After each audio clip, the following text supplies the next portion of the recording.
It's farewell week for me, and we have been bringing back some of our previous voices here on Kicks 105 and also on our sister stations, 92.3 Bob FM and News Talk 1050 KSIS. And I actually had requests for people to come back. Usually we have requests for songs. We have Bruce in the morning here with us. You were the morning show host from what, 2007? 2006. It was September of definitely 2006.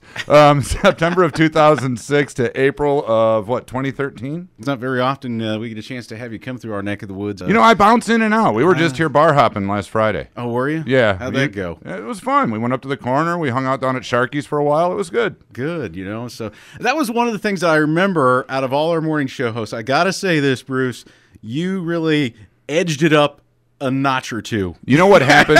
You know how that happened? I'll let you behind the curtain a little bit. Jenkins looks at me, Mike Ray, the janitor Jenkins, looks at me and says, go out, hit the bars, and meet people. Dude, mission accomplished. I didn't stop until I had at least one beer in every bar in this town at one point or another. That's true. Some of my favorite memories of Bruce for you was hanging out with you, perhaps at the Bud stage best. Those are some of my favorite memories. Those were some good times. You know what? The Bud stage, because after a while, you know, they just sort of said, here's a glass, keep full, and it doesn't matter.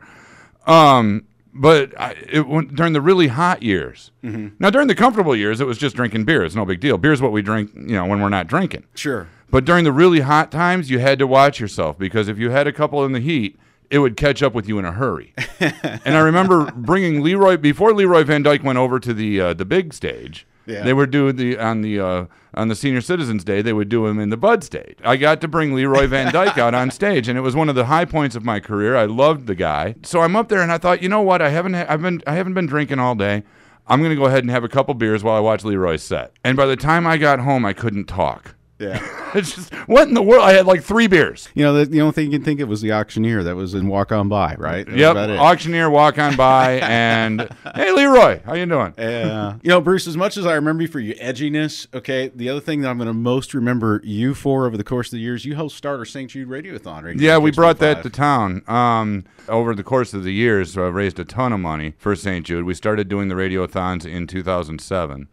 So that was... Man. Somewhere up here, we still have some of our plaques. I know that we did some work since you've been in here. Yeah, I love the decorating. It kind of had to be done because we had a great flood here in our station. Incredibly naked the walls are right now. They're very nice. Yeah, some of you know what impresses me most about the whole thing? I've been gone, what, 3 years now? Yeah. Something like that. I've been gone 3 years, and the audio cable for my live studio webcam still exists. Well, you know, we have a piece of you still here. You know? It's like if you ever want to come home, you got a place, and we have your audio cable still there, just the way you left it. Just plug it right in. A lot of people are asking, what are you doing nowadays? Right now, I'm working as a dialysis tech in downtown Kansas City for DaVita Healthcare. All right. You enjoying that? Because I remember you used to talk about that on the radio, doing that stuff. It's what I did before radio, and it's kind of what I do between gigs. Right now, I'm what they call a tweener. Oh, man. Yeah, the job out in Garden City, they said, we're going in a new direction, and your direction is out the door. Oh. And so what are you going to do? There's nothing good in Kansas anyways. There is not. You know, I hate driving over there. I get Kansas on my truck. Yeah. I got to wash it off right away, or it'll start to erode. Yeah. See, one of my favorite memories of the Missouri State Fair, and I've been sharing little-known facts about me here throughout the course of the week, was when, and I know I've shared this on Bob, but I've never shared this on Kicks, is that we had the year Kansas came to the Missouri State Fair. Right. And we were told, you know, remember how you get up on the stage and they tell you exactly what to say, and you kind of have to fudge it and get as close to whatever it is they had to say as possible. Right. I always wrote it down. Yeah, that would probably have been helpful. But the tour manager actually looked at us and said, you know what, no matter what you do, don't say Kansas as the band is being introduced. And I'm like, huh? So you're getting up on the stage and you're like, hey, everybody, we got a really big band that's coming out here, you know? And it became kind of an ongoing bit between all of us that were on stage, and it was just kind of like, what in the world? Why can't we say that, you know? Well, because you would have ruined it. As soon as somebody heard Leftover Cherry, you would have ruined it for them. Yes. You know, nobody knew they were going to hear Dust in the Wind that night. Wasn't that the night I sat next to your dad? I think so, actually, yeah. Yeah, I sat next to your dad in the crowd, and he bought me a beer, too. Heck of a nice guy. Love him. I think he still remembers that, too. So he'll be hanging out with us on Friday, so I'm looking forward to that. So I've kind of given a toss-up to everybody because all the people that I've talked with here, you're giving the proverbial, what's one memory? crazy memory, good, bad, whatever the case may be. This is kind of like the roasting of Doug week. Oh, there's so many. Wait. Here's a softball for you. You put me on the spot. Oh, Doug, why? Why do you do this to me? You know what? The one that comes to mind is when I was first here. Okay. I first get to town, and this was after we did the crazy interview process and everything else. Mm-hmm. And I get to town, and I'm on the air for about a month, and we were doing that. We were doing the jar full of change promo. 105 pounds of cash. Right, yes. yeah. Yeah. The 105 pounds of cash promo, and we were waiting for Becca to come back, and we knew that she needed us to wait for her from a remote so that we could carry this 105-pound jar inside. I know where you're going with this.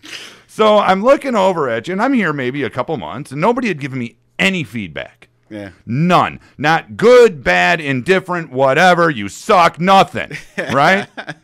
So here I look over at Doug, and I'm ballsy like this. I asked for some feedback. I said, Doug, can you give me some feedback? And Doug looks at me and scratches his head and goes, well, your formatics are good.